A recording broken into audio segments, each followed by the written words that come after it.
लग्न ठरलं? Thanks to Marathi Matrimony. लग्न म्हणजे मराठी मॅट्रिमनी. विश्वासाची 26 वर्ष. लाखो सुखी दाम्पत्य. डाउनलोड करा मराठी मॅट्रिमनी. शरद पवार पुन्हा एकदा राज्यसभेवर जाणार. काँग्रेस आणि ठाकरेंच्या शिवसेनेकडून राज्यसभेसाठी शरद पवार यांच्या नावावरती शिक्कामोर्तब. उद्या अर्ज भरणार असल्याची माहिती.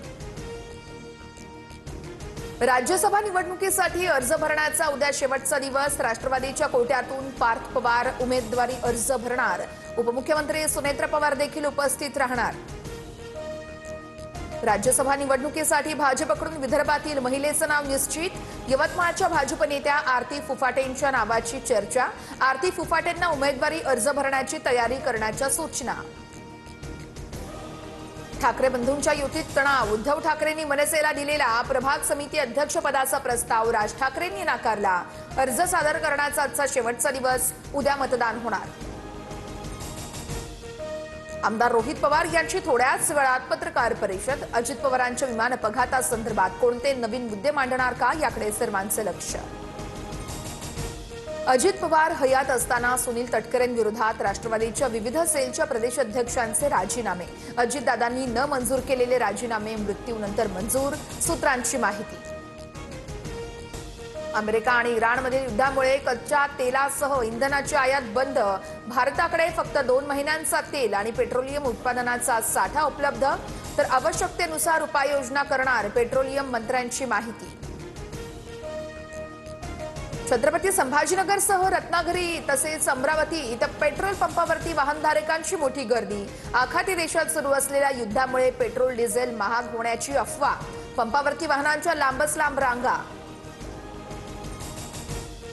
भारतीय शेअर बाजारामध्ये प्री सेशनमध्ये मोठी घसरण. सेन्सेक्स 1800 तर निफ्टी 600 अंकांनी कोसळला. युद्धाच्या पार्श्वभूमीवरती रुपयाची सर्वात मोठी घसरण. डॉलरच्या तुलनेमध्ये रुपया 66 पैशांनी कोसळला. पहिल्यांदाच रुपया 92.15 या निच्चांकी पातळीवर. दुबईत अडकलेल्या महाराष्ट्रातील 76 प्रवाशांची दुसरी तुकडी मायदेशी परतली. मुंबई विमानतळावरती प्रवाशांचं स्वागत. आतापर्यंत एकूण 164 जण युद्धभूमीवरून सुखरूप परतले. पश्चिम आशियामध्ये युद्धाची व्याप्ती वाढल्यानं भारतीय व्यापाराला झळा. कांदा आणि द्राक्षांचे हजारो टन मालाचे कंटेनर 2 दिवसांपासून नवी मुंबईतील जीएनपीटी बंदरात पडून निर्यात ठप्प झाल्यास बाजारभाव आणखी गडगडण्याची शक्यता. महाराष्ट्र एटीएसने कुर्ला आणि गोवंडीतील परिसरात केलेल्या छापेमारीमध्ये 3 संशयित ताब्यात. तिघही दहशतवादी संघटनांच्या विचारधारेनं प्रभावित असल्याचं समोर. तपासातून संपूर्ण गोष्टी समोर. दहशतवादी विचारधारेने प्रभावित होऊन तरुणांची माथी भडकवल्याचाही आरोप. आणि T20 वर्ल्ड कपच्या पहिल्या सेमीफायनलमध्ये आज दक्षिण आफ्रिका न्यूझीलंडची लढत असणार. दक्षिण आफ्रिकेचा विजय रथ रोखण्याचं न्यूझीलंड समोर आव्हान. कोलकाताच्या ईडन गार्डन्स या मैदानावरती सामना रंगणार. लग्न ठरलं? Thanks to Marathi Matrimony. लग्न म्हणजे मराठी मॅट्रिमनी. विश्वासाची 26 वर्ष. लाखो सुखी दाम्पत्य. डाउनलोड करा मराठी मॅट्रिमनी.